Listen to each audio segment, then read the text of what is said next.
दोस्तों, जैसे कि आप सभी जानते हैं कि भोजपुरी इंडस्ट्री के सुपरस्टार खेसारी लाल यादव फिलहाल नई नई हीरोइनों के साथ बवाल धमाल मचा रहे हैं। आए दिन हमें सोशल मीडिया पर कई सारी तस्वीरें, कई सारी वीडियो जाहिर तौर पर देखने को मिलता ही रहता है। आपको बताना चाहेंगे, अपने गाने के जरिए से खेसारी लाल यादव नई नई हीरोइनों और नए नए डांसरों को लॉन्च करते ही रहते हैं और अपने गाने में जबरदस्त तरीके से उनसे ठुमके भी लगवाते हैं। खेसारी लाल यादव इस समय फिलहाल अपने नए नए गाने में नए नए हीरोइनों के साथ रोमांस बवाल मचा रहे हैं और बैक टू बैक कई सारे गाने भी हमें सुनने को मिल रहे हैं। फिलहाल आप लोग भी देख सकते हैं कि खेसारी लाल यादव की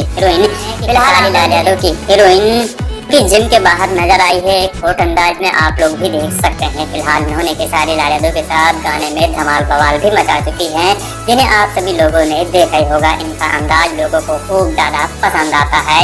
ये अपने हॉट लुक के लिए खूब ज्यादा जानी जाती है। इंडस्ट्री में लगातार सुर्खियां भी बटोरती हैं।